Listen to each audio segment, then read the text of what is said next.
नमस्कार दोस्तों, स्वागत है आपका हमारी नई वीडियो में। ये वीडियो नागकन्याओं के बारे में है, विष कन्याओं के बारे में। क्या ये वास्तविकता में होती हैं या नहीं? तो चलिए शुरू करते हैं। धारावाहिक चंद्रकांता 90 के दशक जीने वालों को जरूर याद होगा। नीरजा गुलेरी के निर्देशन में बना यह धारावाहिक देवकी नंदन खत्री के चंद्रकांता नाम के उपन्यास पर आधारित था। इस धारावाहिक में क्या कुछ नहीं था। अय्यारी, जादू टोना, राजनीतिक षड्यंत्र, युद्ध, इश्क, मोहब्बत की दास्तानें और सबसे बढ़कर विष कन्याएं। विष कन्याएं इसी धारावाहिक के बाद चर्चा का विषय बनी। बला की खूबसूरत, बेहद रहस्यमयी और एक जीता जागता जहरीला हथियार। सम्मोहन के जाल में फंसाकर पुरुषों को मौत के घाट उतार देने वाली इन विष कन्याओं का जिक्र यूं तो कई प्राचीन ग्रंथों में मिलता है, लेकिन आम लोगों के बीच में इस धारावाहिक के बाद ही जिज्ञासा का केंद्र बन गई थी विष कन्याएं।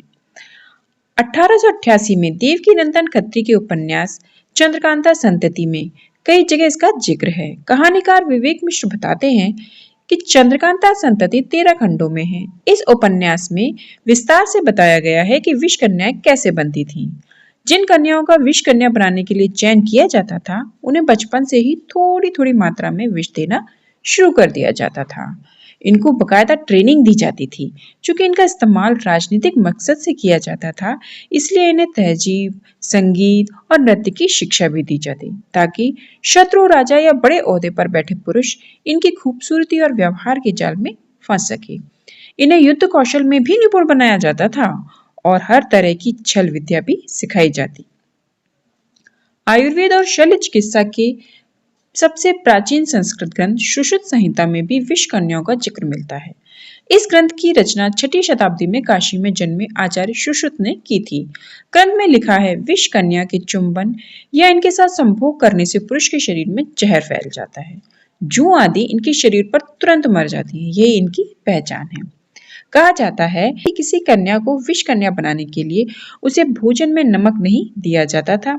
विष कन्या बनाने के लिए ऐसी बालिकाओं का चयन किया जाता जो विष कन्या युग में जन्म ले। इस युग में जन्म लेने वाली कन्याएं शादी के बाद अपने पति की मौत का कारण बनती हैं। 122 ईसा पूर्व से 187 ईसा पूर्व के बीच मौर्य साम्राज्य के दौरान पहली बार इनका नाम आता है।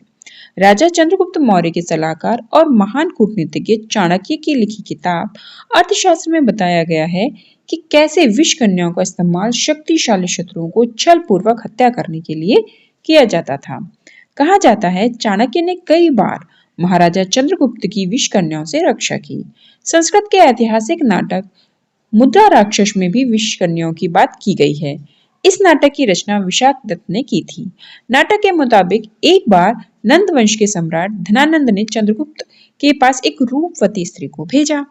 चंद्रगुप्त उस पर मोहित हो गए, लेकिन जैसे ही चाणक्य ने उस स्त्री को देखा, वह समझ गए कि यह विष कन्या है। उन्होंने चंद्रगुप्त के साथी राजा प्रवर्तक से कहा कि तुम रूपवती स्त्री को आप स्वीकार करें।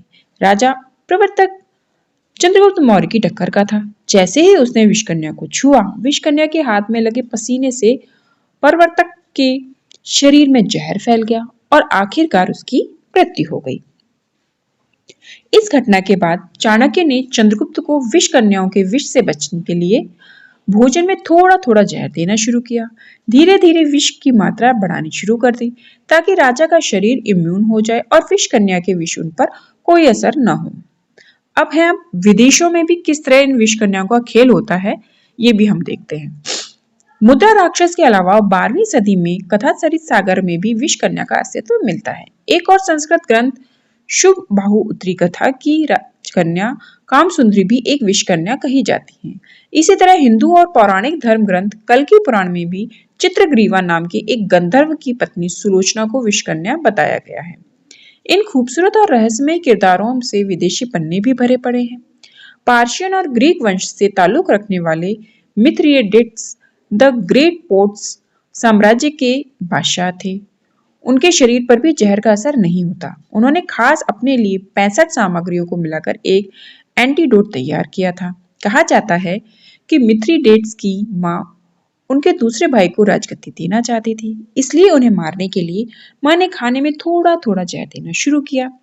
जब मिथ्रिडेट्स को यह पता चला तो वह जान बचाने के लिए जंगल भाग गए। वहां रहकर उन्होंने कम मात्रा में जहर खाना शुरू किया ताकि उनके शरीर पर किसी ही जहर का असर न हो। इसके बाद उन्होंने अलग अलग तरह के जहर और कुछ अन्य औषधियां मिलाकर एक एंटीडोट तैयार किया, जिसे उनका ही नाम दिया गया, मिथ्रिडेट्स। अरस्तु ने अपने शिष्य अलेक्जेंडर द ग्रेट को लिखी सीक्रेट चिट्ठियां सीक्रेटम सीक्रेटोरम यानी रहस्यों के रहस्य में उन्हें विष कन्याओं के प्रति आगाह किया गया है। अरस्तु उन्हें भारतीय राजाओं द्वारा दिए जाने वाले बेशकीमती तोहफों और सुंदर महिलाओं पर भरोसा न करने की हिदायत देते हैं। वह अलेक्जेंडर को उन भारतीय राजाओं की दास्तां से सीखने को कहते हैं जिनकी मौत जहर से हुई। वे कहते हैं, भारतीय राजाओं द्वारा भेजी गई उन सुंदर स्त्रियों से सावधान रहना जिन्हें वे विष पिलाकर एक जहरीली नागिन जैसा बना देते हैं। कहा जाता है कि अलेक्जेंडर की मौत ऐसी ही एक विषकन्या के हाथ हुई थी, जिसे पोरस ने उसके पास तोहफे के रूप में भेजा था।